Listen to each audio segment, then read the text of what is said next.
सुरों की मल्लिका, स्वर कोकिला व स्वर्ग साम्राज्ञी लता मंगेशकर अब हमें छोड़ के अनंत में विलीन हो चुकी हैं। इनका निधन 92 वर्ष की उम्र में मुंबई के ब्रिच कैंडी अस्पताल में हुआ है। उन्हें हिंदुस्तान की नाइटिंगेल के नाम से भी जाना जाता है। लता जी ने करीब 5 दशक तक हिंदी सिनेमा में फीमेल प्लेबैक सिंगिंग में एक छत्र राज किया है। वो गत दिनों निमोनिया से पीड़ित थीं और उनका कोरोना टेस्ट भी पॉजिटिव पाया गया। उन्होंने भारतवर्ष का नाम सारे संसार में अपने मधुर स्वरों के माध्यम से ऊंचा किया। संगीत का ज्ञान और प्रसिद्धि उन्हें विरासत में मिली थी, लेकिन फिर भी अपने संघर्ष के दिनों में उन्होंने कड़ी मेहनत और रात दिन बहुत संघर्ष किया। तब से अब तक लता जी प्रसिद्धि के शिखर पर विराजमान थीं। उनके पिता का नाम पंडित दीनानाथ मंगेशकर था। पिता ही लता जी के प्रेरणा स्रोत थे। लता जी के कंठ में साक्षात माँ सरस्वती का वास था। वो हमारे राष्ट्र की आवाज़ थी। उन्होंने अपने शौर्य काल में तमाम उपलब्धियां हासिल की, लेकिन उनके सम्मान में वो सारी उपलब्धियां और सम्मान छोटे पड़ जाते थे। लता जी का जन्म इंदौर में 28 सितंबर मध्य प्रदेश में हुआ। लता जी की माता जी का नाम शेवंती मंगेशकर था। उनका परिवार ब्राह्मण परिवार था।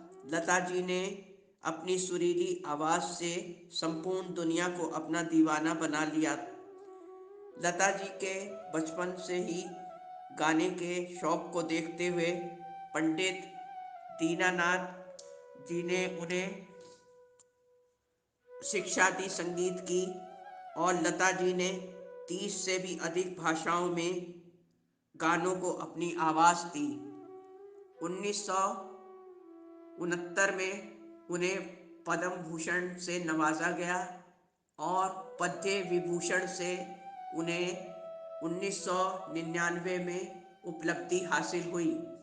भारत से उन्हें 2001 में सम्मानित किया गया। पहला गाना उन्होंने अपने पिताजी दीनानाथ मंगेशकर जी के साथ गाया।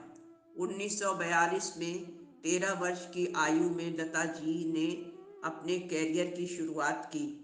उन्होंने भिन्न भिन्न भाषाओं में करीब 30,000 गाने गाकर जता दिया कि वो बहुत आगे तक जाएंगी। लता जी ने कई फिल्मों में गानों के साथ साथ अभिनय भी किया, जो कि बहुत ही खूबसूरत अभिनय हुआ करता था। लता जी अपने जवानी के दिनों में बहुत खूबसूरत दिखती थीं। लता जी स्वभाव से काफ़ी शांत व प्रतिभाशाली थीं। कवि प्रदीप जी के लिखे गाने को लता जी ने अपने प्राणों से गाया था और उस गाने में अपने प्राणों को उंडेल दिया था। लता जी हर सैनिक के मन में उनकी प्रेरणा, उमंग और हौसलों को भर देती थीं। जब उन्होंने ये गाना ऐ मेरे वतन के लोगों ये गीत गाया तो पंडित जवाहरलाल नेहरू भी अपने आंसू न रोक सके। स्वर्गीय दलीप कुमार जी को लता जी राखी बांधती थीं और दोनों में भाई बहन का अगाध प्रेम था। स्वर्गीय श्री अटल बिहारी वाजपेयी जी और लता जी दोनों एक दूसरे का बहुत सम्मान करते थे और लता जी अटल जी को दद्दा कह के पुकारती थीं। रिश्तों को बहुत आत्मीयता से निभाने का फन लता जी में शिद्दत से मौजूद था। लता जी के गीतों में जिंदगी भर सबके मनों में प्राणवायु का काम करते रहते, फिर चाहे वो खुशी का मौका हो या गम का या कोई आपदा हो, सब जगह इस मधुर आवाज़ ने अपना जादू बिखेर कर इंसान को जीना सिखाया। दूर रहकर भी सबके मनों में एक छत्र राज किया। उनके गानों के बिना हर खुशी हर मौके अधूरे रहते थे। ना जाने कितनी अभिनेत्रियों के कैरियर को ऊंचाई और प्रसिद्धि देने वाली लता जी बेहद जज्बाती महिला थी। लता जी के आकस्मिक निधन पर पूरी दुनिया स्तब्ध रह गई है। हर जगह एक कभी ना खत्म होने वाला खालीपन पसर गया है। उनके निधन पर समस्त दुनिया के दिग्गजों ने गहरा शोक प्रकट किया है। भारत के प्रधानमंत्री श्री नरेंद्र मोदी जी ने गहरी संवेदना व्यक्त करते हुए ट्वीट पर शोक संदेश लिखा कि दयालु और सबका ध्यान रखने वाली लता दीदी हमें छोड़ गई हैं। वो हमारे देश में एक ऐसी शून्यता को छोड़ गई हैं जो कभी अब भर न पाएगी। शोक संतप्त केंद्रीय मंत्री श्री नितिन गडकरी ने लिखा कि लता जी का जाना देश की अपूर्णीय क्षति है। वो सभी संगीत साधकों के लिए सदैव प्रेरणा की स्रोत थीं। लता दीदी प्रखर देशभक्त भी थीं। शिवसेना के प्रवक्ता एवं राज्यसभा के सांसद श्री संजय राउत ने लिखा, तेरे बिना भी क्या जीना। लता जी के अमूल्य योगदान व अतुल्य प्रयासों से उन्हें कभी भुलाया नहीं जा सकेगा। वो मर के भी समस्त दुनिया में अमर हो चुकी हैं। जब तक दुनिया कायम है, सारे ब्रह्मांड के हर दिल में सुरों की देवी लता मंगेशकर का राज ज़र्रे ज़र्रे में कायम रहेगा। लता जी के बारे में चाहे कितना भी लिखा या कहा जाए, वो उनके अमूल्य त्याग, बलिदान, योगदान व प्रेरणा के सामने बहुत गौण और छोटा सा है, जैसे सूरज को आईना दिखाना। लेकिन आज हर हृदय में सिर्फ और सिर्फ एक ही आवाज़ आ रही है, जिनके मधुरिम गीतों से सारे गानों को मिलती है जान, और सारे गमों को जो हर लेती हैं, उन्हें दुनिया पुकारती है। सुर साम्राज्ञी लता मंगेशकर। गाने आपके सुख दुख की खान हैं। लता जी आप संगीत की शान हैं। अमर कर दी आपने गायकी में अपने को। माँ सरस्वती से पाई अनमोल वरदान हैं। सभ्यता और संस्कृति की सुंदर सी एक प्रतिमा लता जी हैं।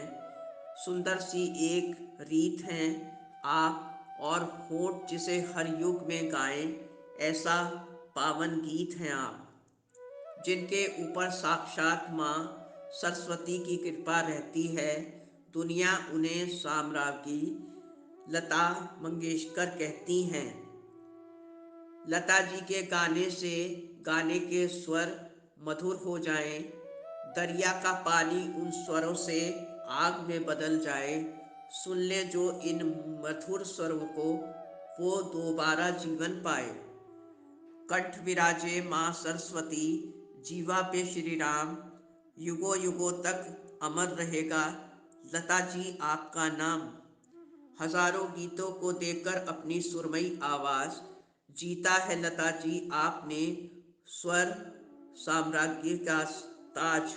एक बार लता जी ने स्वयं कहा था कि मैंने जीवन से हमेशा बहुत बहुत प्यार किया है, फिर चाहे मेरी संघर्ष की यात्रा कितनी ही उतार चढ़ाव से परिपूर्ण क्यों ना रही हो।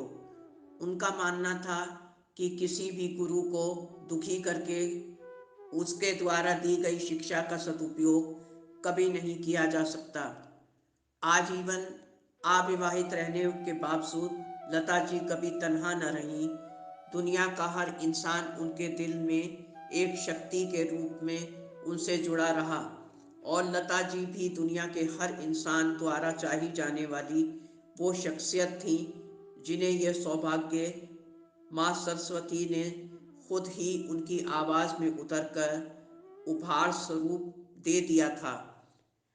जब जब संगीत की देवी माँ सरस्वती ने मानव रूप धरकर इस ज़मीन पर उतरना चाहा, तो वो हमेशा लता जी के सुरों के रूप में अवतरित होती रहीं। आज हमारे पास एक चांद है, एक सूरज है और दिल के उजाले और यादों में एक लता मंगेशकर है। दोस्तों, जब कोई हमारा बहुत अपना अजीज हमसे हमेशा के लिए बिछड़ जाता है तो हम उसके बिना अधूरे, असहाय और निशब्द रह जाते हैं। आइए लता जी के चरणों में हम अपने सारे श्रद्धा सुमन अर्पित करें और उनकी अप्रीतम यादों में अपना जीवन संवार लें। हमेशा लता जी के एहसानमंद रहें। धन्यवाद। आपकी अपनी जैस्मीन।